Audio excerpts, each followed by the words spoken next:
गावातून मळ्यात चाललो होतो तेवढ्यात मला सच्याने गावाच्या वावरातून आवाज दिला. मी त्याला म्हणलो थांब, मी घरून जाऊन आलो. घरी गेल्यावर आपल्यासाठी सलाड बनून तयार होता. आता तुमचा पहिला प्रश्न, सलाड म्हणजे काय? रात्रीचे हरभरे मूग पाण्यात भिजून ठेवले होते, त्याच्यामध्ये काकडी, टमाटे, कोथमीर बारीक करून टाकले, वरून मस्तपैकी लिंबू पिळला, झाला ना मग सलाड तयार. माझ्या डोक्यात तीच खटखट कावाची, सच्याने मला वावरात काल बोलावलंय. तिथं मला ना खताची गोंद दिसली, म्हणलं का खट टाकायला येतो काय मला. या भाऊने जाऊ पावडं उचललं, म्हणलं आता डोक्यात घालतो का काय. मी सच्याला म्हणलं अरे मला काल आवाज दिलता रे मगाशी. होय ना, नुसतं माझ्याकडे पाहून हसत होता. रिकमट घेणं न देणं आणि काय पत्र पाहतच निघून येणं, अशी गत केली त्यांनी माझी. या भाऊचं काय आपलं पाणी भरायचं काम चालू, सच्या तर काय आपल्या गाडीवर बसला किक मारली गेला निघून. आयला मी म्हणतो आता याचं नेमकं काम काय होतं. ह्या दगडीने मला पाहिल्यावर मला लागला हात करायला. सच्याने या वावरातून रस्ता क्रॉस करून या बाजूला पाईपलाईन आणली. मी म्हणलं आता आहे ना आपण या बाऱ्याकडे चक्कर मारून येऊ म्हणलं. चला, मला काय एवढ्या गाभाळामध्ये पाणी दिसा ना. हा दिसलं पा बरं. आता इथं वावरातला नजारा पाण्यासारखा राहतोय. इडल्या वावरातला गहू कसा काय झालाय कमेंट बॉक्स मध्ये नक्की सांगा मित्रांनो. मगाशी ना मला दगड्या हात करीत होता, म्हणलं चला जाऊन पाहून येऊ काय चाललंय याचं.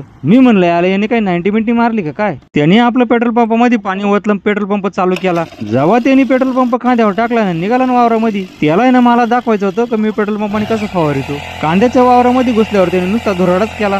जेव्हा त्यांनी नळी हातात धरली नुसता पळतच सुटला. मी म्हणलं जाऊ द्या मरद, याच्याकडून नादी लागा त्या. मी आपला आलो मळ्यात निघून. इडं वावरात आल्यावर मला वावराकडे पाहावा ना, नुसतं वावर बोलून ठेवलंय पण एकही आवतकरी काय गुंगऱ्या पेराला येईना. माझं आता आहे ना लय डोकं खराब झालं. मी गेलो राग गुलतोरा तोडायला. जाऊ द्या भाऊ ना, तुम्ही काय लोड घेऊ नका. व्हिडिओ आवडल्यास नक्की लाईक करा, शेअर करा, कमेंट करा. श्री स्वामी समर्थ.